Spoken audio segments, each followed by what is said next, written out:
I'd just like to take a moment here and thank all of you for coming to this annual general meeting today. It's a big crowd today. I think it's all for you, Peter. It's a big group here. So I think we're pretty excited to hear what you've got to say. But it is our new President and CEO's first AGM. And on behalf of the Board of Trustees, I'd like to welcome Peter and say that we very much look forward to what you have to say and to working with you in the years to come.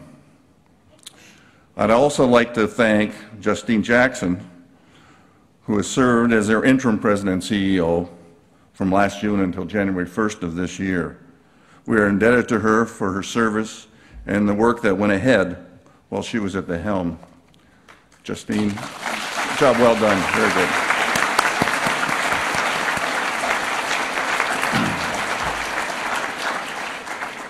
I'd like to mention the loss of Peter Cosgrove this year. Peter was a president of the Toronto Western Foundation. He made a great contribution to the hospital and will be truly missed. He was a big contributor to this hospital, so it's unfortunate, but it's, as I say, I think we should, people that spend their time and spend a lot of time like he did here, I think deserve good recognition, and this is well deserved. So, Peter, wherever you are, thank you. And finally, on behalf of everyone at UHN, I'd like to thank all of the board members for their knowledge and dedicated service to this hospital. I am grateful for their support and for their belief in what you all do at UHN. They are superior volunteers and serve us all well. And I know that Peter is very appreciative of the support that he's received from the board since his arrival. So with that said, Peter, the podium is yours.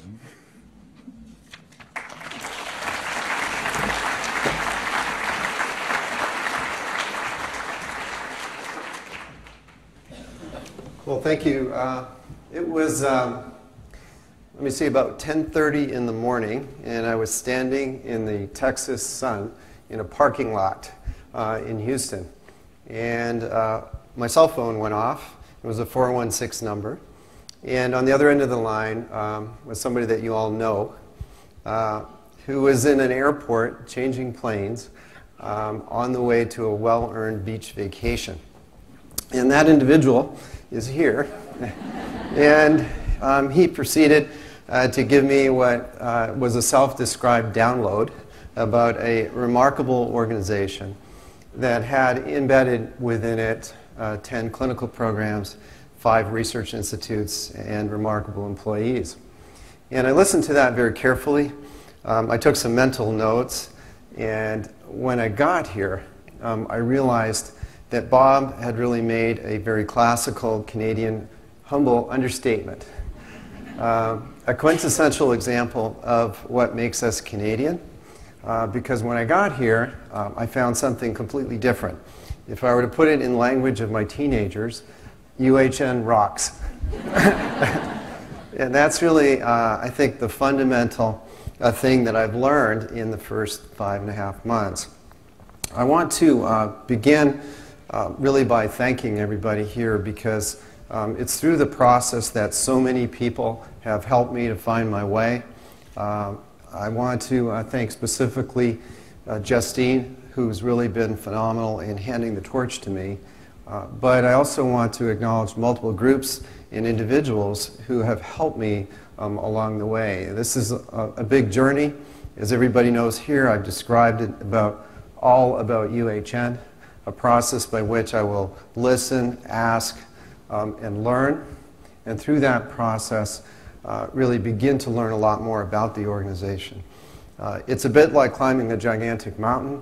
I've got 15,000 plus Sherpa guides that are helping me along the way. And I go along the path with each of the guides, and they show me the way. They make sure I stay on the path. They show me the fauna and the flora, and they really help me to understand the organization. And then they pass me on to the next set of guides. I have a long way to go yet, but I really want to thank all of you for the tremendous amount of support that I've received in learning all about the organization. I still have a long way to go, but thank you very much. What I wanted to do in the context of this afternoon's comments is to focus on these areas, to give all of you insight on my observations in the first 5 months, to focus specifically on the 3 pillars of our mission and what we've accomplished there at a high level perspective, a little bit about where the highlights are, where I see us going in the future. Then talk, as Dunn was talking about our quest to work collaboratively with a group of hospitals that are neighbors to us on a focus on preventable harm. And then talk a little bit about my leadership philosophy and the path forward for all of us together. Let's begin by describing how I see UHN, and this is how I see us. With patients at the center, and when you look at the numbers, they're really staggering. Nearly 3,000 outpatients, 1,200 inpatients across the 4 facilities that we operate. Over 2,000 volunteers who help us enormously in the work that we do to help patients. The 15,000 employees, the visitors that come into our facilities each day. The incredible 700 plus physicians that we have here who are leaders in their fields, who are moving forward, creating innovation and discovery in collaboration with the phenomenal research enterprise that we have here at UHN. When you add up these numbers, you can see that we're really best thought of as a small city on a scale of 30,000. And that's how I really think about our community with patients at the center. Now, the first question that I asked my executive team was this one. What is our purpose? In an ideological, existential sense. Why are we here as an organization? And that's something that requires considerable thought. It may not be to achieve global excellence. I personally believe that our purpose is to fulfill a moral obligation that we have to serve patients, and that everything that we do here at UHN is for them. The research, the discovery, the innovation, the science, the education of tomorrow's healthcare professionals, and the phenomenal patient care that we deliver every day in our facilities is for the patients. And we do it framed around the constructs of the IOM 6 aims that every healthcare professional in the room and the board embrace. Now, at the end of every week, I sit down and I make some notes about what I learned that week. And distilling the notes from 20 weeks into themes stratified across the domains of our mission, these are some of my preliminary observations. And the themes really break down into 3 groups: collaboration, innovation, and excellence. I see it week after week when I go back through my notes and I ask myself, what did I learn about the organization this week? When we look at education, I see a community of leaders. I see a focus on the science of learning, illustrated by the Wilson Center, the co-location of learning scientists with learners, and the creation of educational centers of excellence. In the research arena, we see team-based science. We see the movement from an individual sport to teams of researchers working together. We see them developing solutions that lead to cure of incurable diseases, and really the change in many conditions from acute to chronic conditions, and some chronic conditions to curable conditions. And this has created world-leading programs in research and discovery. On the patient care side, I see quintessential team-based care. As first created really in rehabilitation facilities and in cancer environments where team-based care was something that was done 15 to 20 years ago, but now coming to the forefront of neurological care, cancer care, cardiac care, and other domains of clinical care. And this puts us in a position with the talent that we have here to create first-in-man advances that are well known to everybody here, and for us to be leading medicine, practicing leading medicine, and leading medicine in both senses of the phrase. I've also learned about what an incredible research community we have. here in Toronto. And we see my own observations that this is such a vibrant research community. Toronto is the home to the third largest biomedical cluster in North America after the San Francisco Bay Area and Boston. And UHN was named Canada's top research hospital in 2014. I think it's clear, and I can show you in a moment, the disproportionate impact that we have globally on the basis of the incredibly vibrant research community that exists here today.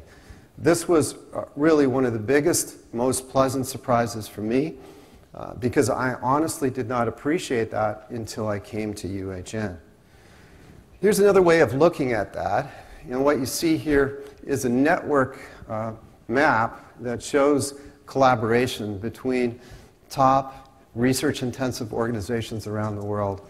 And this graph really maps out the international collaborations between the top 10 research-intensive organizations globally and looks at them anchored in a list by the number of publications. And you can see the lines on this gram, which could be described as a collaboration gram, show the collaboration, the international collaboration between these centers of excellence. The thickness of the lines are proportional to the degree of co-publication between these collaborations. And this demonstrates clearly that Toronto, the University of Toronto, and indirectly through our biomedical efforts, UHN, is a central node in a global knowledge network. If you needed proof that we are achieving global excellence, this provides the most concrete proof of that fact.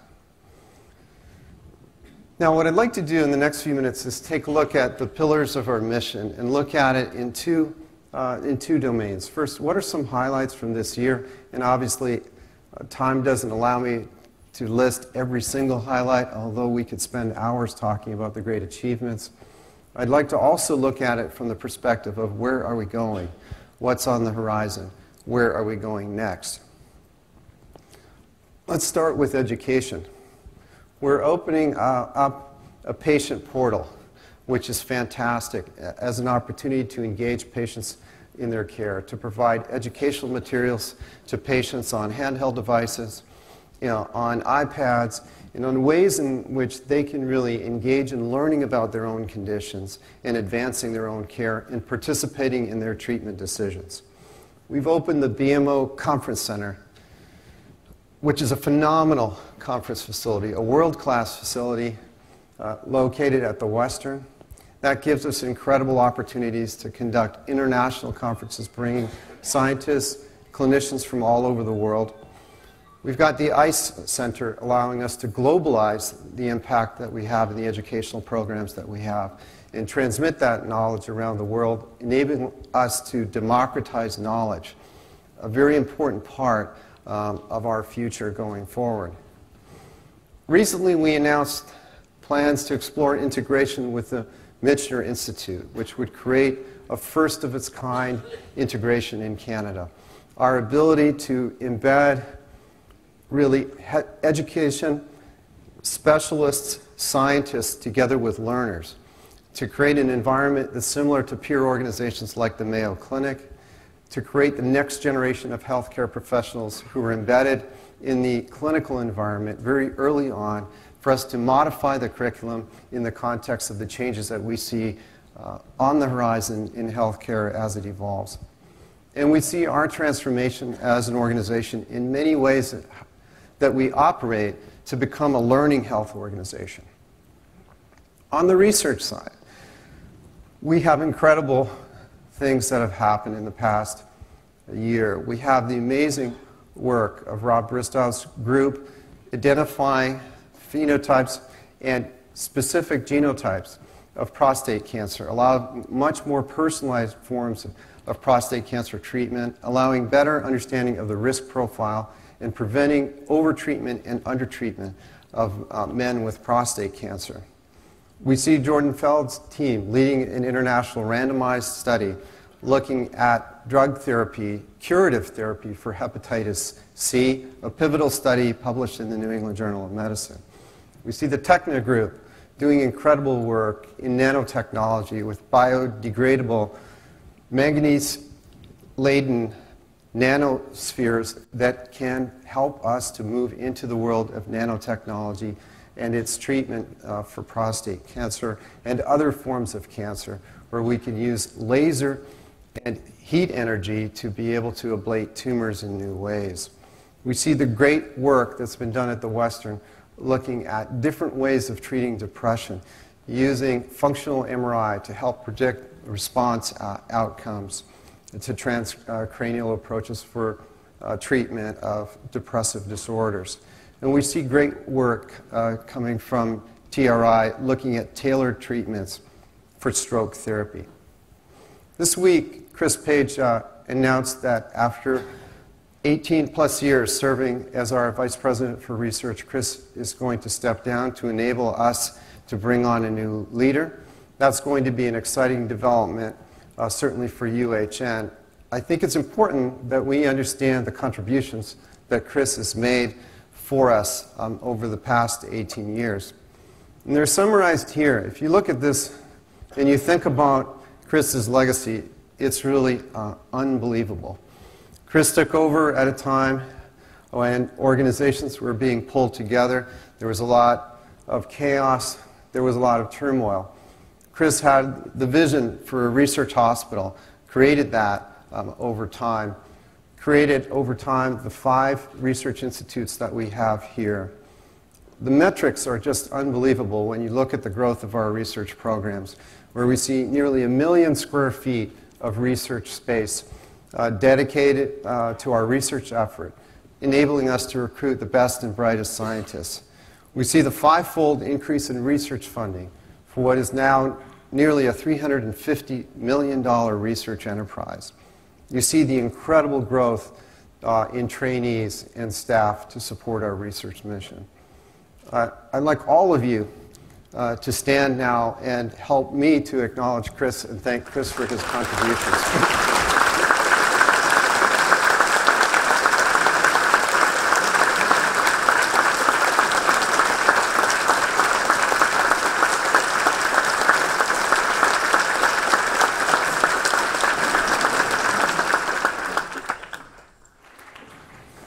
Chris, thank you. On patient care, we have the birth of a program that we call Partners in Care that brings together patients and providers in a new type of relationship that really exemplifies the partnership that we all strive for. The story of Judith John has really helped us to understand this very vividly through the perspective of both a patient and a caregiver. And Judith, we really thank you for your contributions, for bringing your story forward, and for helping us to understand from the perspective of a patient what it means to be on the other side. Thank you.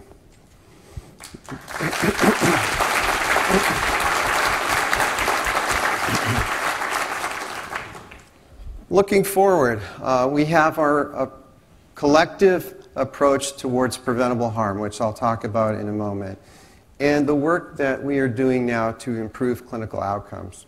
One of the best examples of that is the great work that Barry Rubin's team is doing with the Thunder Bay Regional Health Sciences Center, bringing our cardiovascular program to Thunder Bay, creating one program across 2 sites, helping to improve outcomes for patients to enable them to be treated in their own community, and improving care for Aboriginal peoples who are treated in their own environment.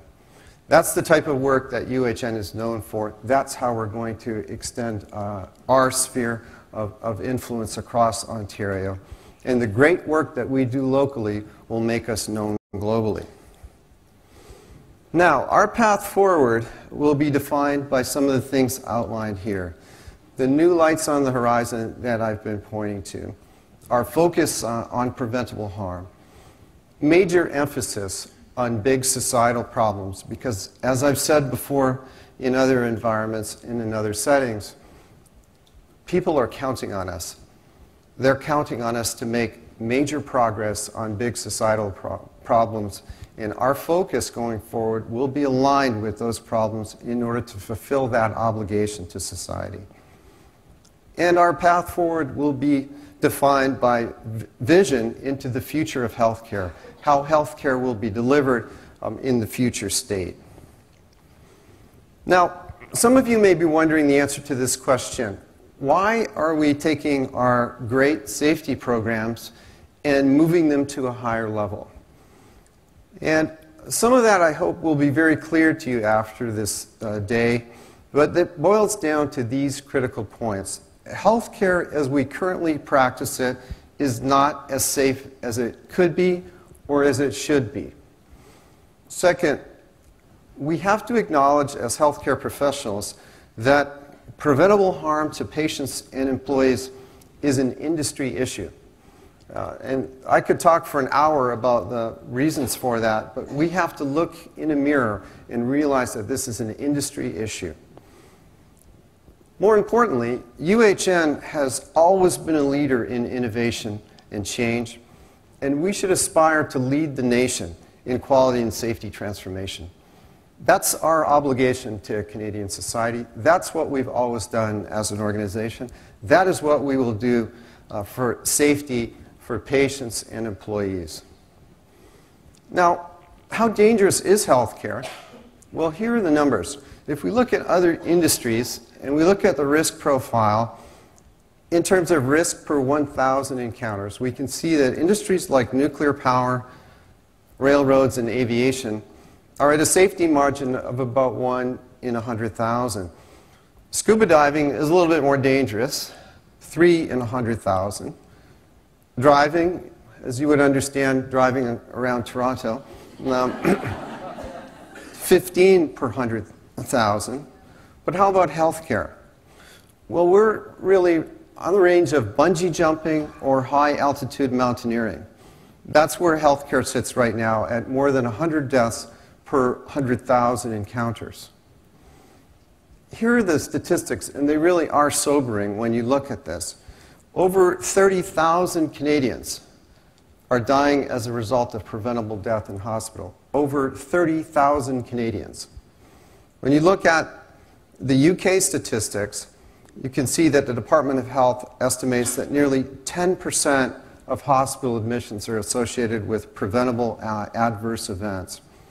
Or you look at the upper right panel at the impact of patient death in the United States. 440,000 patients dying as a result of preventable death in healthcare facilities.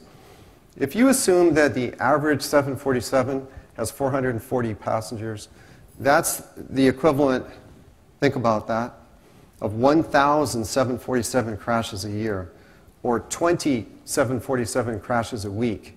That's the magnitude of the problem in the United States right now, and the situation in Canada is not much different. The lower right-hand corner illustrates something that healthcare workers understand also. That's the concept of second victim. And when we make mistakes in the complex environment, we carry that forward. We carry that burden forward. And all of us have memories, including myself, of mistakes that we have made that have caused patient harm. Now, to put this in better context, we have a video that will help to illustrate the magnitude of the problem.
There's almost nothing to say.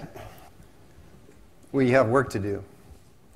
And our path forward to reduce preventable harm will be based on our transformation to a high reliability organization and to a learning health organization. As Dunn was describing, the real elements of a high reliability organization include an organizational commitment to reduce preventable harm, defined by a quantified goal and a timeline, so that we know exactly what we're aspiring to and when we want to achieve that goal. And we have teams working on that now to define our target, to set our goal. And when we get to the point, we will announce that publicly. And that will be a goal that all of us embrace going forward, in a target we set and something the board will hold us accountable to. It involves changing our culture, that we look at the way in which we practice healthcare.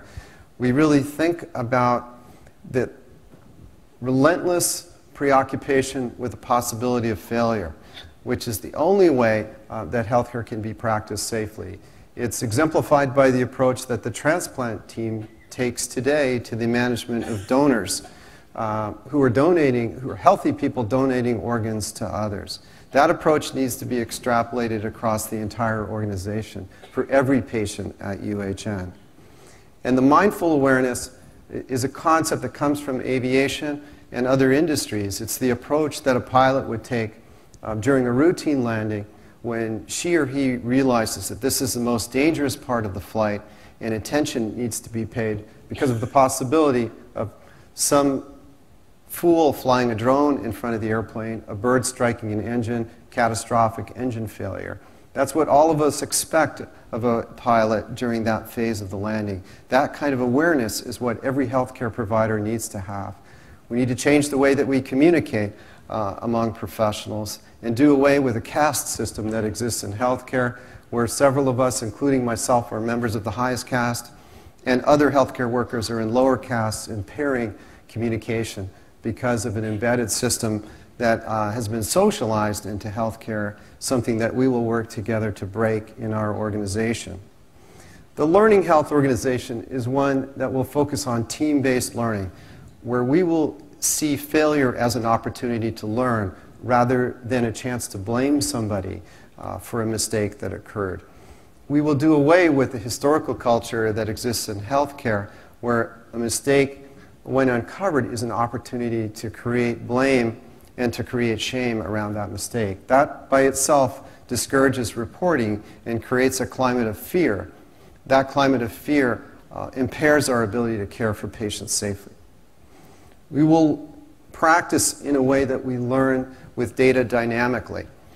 We will not wait to gather retrospective data. We will gather data in real time, and we will learn to learn in teams, learn to learn from failure. So the burning platform for our focus on preventable harm is really anchored in the challenge that I described. We need to embrace the understanding that this is the right thing to do, that the expectations that patients have of us when they come to our facilities are quite simple. Please don't harm me, please heal me, and please be nice to me, in that order. And that's something that we need to understand, embrace, and move forward on. Our patients deserve nothing less, and we have a tradition at UHN of being leaders. The whole country is counting on us to show the way, to develop a path to improve patient safety. Now, when I look at UHN, and I looked at our ability to transform, I was so thrilled to see that we have all the elements. It's like pieces in a puzzle that I saw when I saw different components of what make up a high reliability organization already in place here. And what we need to do is work together to assemble these. All we have to do is assemble these under a framework that everyone understands, with a quantitative goal in mind for the organization and a target. And when we do this, we will transform as an organization to a high reliability organization and to a learning health organization. Now, our path forward will be defined through collaboration. And UHN has been in the center of this through the great programs that we are already have that are embedded in our organization and that are listed in the center panel of this. Along with this, we've been building collaborations with our partners in the neighborhood, Sick Kids Hospital, Women's College Hospital, in the Sinai Health System. And in my conversations with the CEOs at those hospitals, they share the commitment that we are making. We want to do this together in a way that creates a shared culture, a shared focus on reducing preventable harm that extends across, up, and down University Avenue and over to Bathurst Street. A way in which trainees who move back and forth between those hospitals experience the same focus on quality and safety, the same language that's used inside every organization, and the same understanding of the unrelenting commitment that we will make to reducing preventable harm. We'll do this in an academic way because we're in the midst of an amazing academic environment. And our academic partners include the University of Toronto and hopefully in the future the Michener Institute. When we look at the University of Toronto and its phenomenal components, we see experts in quality and safety who know all about high reliability organizations. We see embedded researchers at the Rotman School of Business who do research on high reliability organizations. When they want to do that field research, now they get on a plane and go someplace else. Now they can walk across the street and watch us transform. And now we can make research projects for them. We can tap into their expertise, and we can do this in an academic way that defines our existence. This collaboration has been embraced by multiple stakeholders in the community, by the Ontario Hospital Association, by Accreditation Canada, by CMPA, who want to work with us, by HIROC, by other key players who are watching what we are doing. And by creating this transformation together, we will have dramatic impact on patient care. We will save thousands of lives. I will ask Trevor for permission to come and teach the medical students. I will come personally to teach the medical students about quality and safety.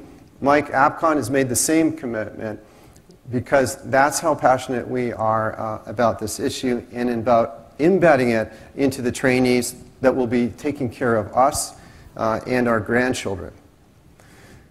Now, my last few comments, just a few words about our path forward in my own leadership philosophy. My own personal thoughts of leadership are summarized here. A concept of servant leadership, which actually dates back to about 500 BC, but was really described in earnest in writings in around 1970 by Robert Greenleaf. But this is my view of the organizational chart, where I support the rest of the organization, and together we support the patients that we serve. This is going to be built around trust, around empathy, around working together, around teamwork, around transparency, and other principles that will bring us together in a way where I can serve the 30,000 that exist here, and especially the patients that we're here to serve. Now, here are a few thoughts on the evolution of healthcare. It's important that as we chart a path forward, that we're looking towards 2030. And we are making changes today that will position us to succeed then. We realize that we're already well into the era of patient-centered care. We've been using that language for a long time, and we're practicing it already today here at UHN. And from the patient's perspective, that view is narrated by my care team truly cares about my holistic health. We may have room to improve even in that domain at this point in time. By 2020, we're going to be thinking differently. We'll be partway down the road to population health. We'll be thinking about consumer engagement. And our hope will be that patients will be feeling engaged in their health and empowered to make informed decisions. Our patient portal and the improved ways that we will have to connect with patients will be a very important part of that journey. And we're moving forward to 2030 when we will be moving into the era of the science of prediction.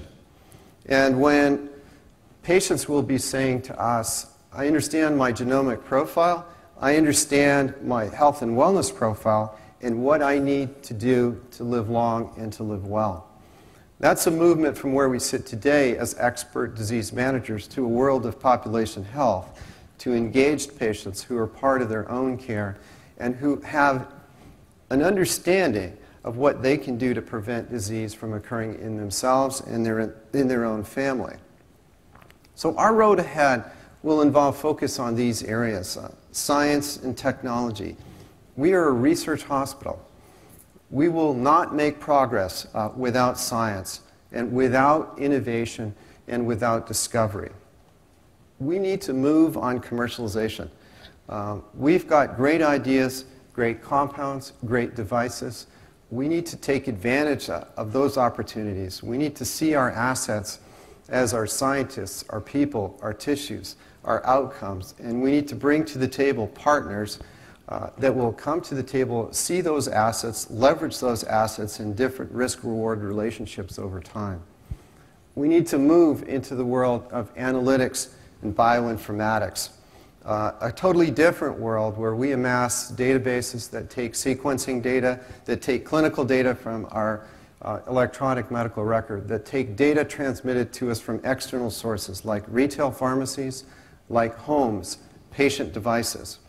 Wearables that many of you in the room have on your wrist right now, from QR-coded food that you put in your refrigerator in the future, from web-enabled scales that you step on in the morning, from all kinds of innovations that will connect us up through what others describe as an industrial internet, and we will be amassing all that data and be able to do predictive analytics on that data, find subpopulations of patients, develop strategies to help those people. That's the world that we need to move towards. We will learn to learn in teams through our migration to a learning health organization, and learn to even manage in teams as we think about approaching the problems that we face together in different ways than we have in the past. We will be leading medicine in both senses of the word. We will be practicing leading medicine, and we will be leading medicine as UHN always has. And as I've been describing, and hopefully all of you embrace, we will be moving together to improve patient and employee safety. So I see this as a new day that dawns for UHN as we move together to advance the organization. I would also say that we are famous for what we have done. Everyone in the room acknowledges that. What I want us to leave understanding today is that we need to be famous for what we will do. Thank you very much.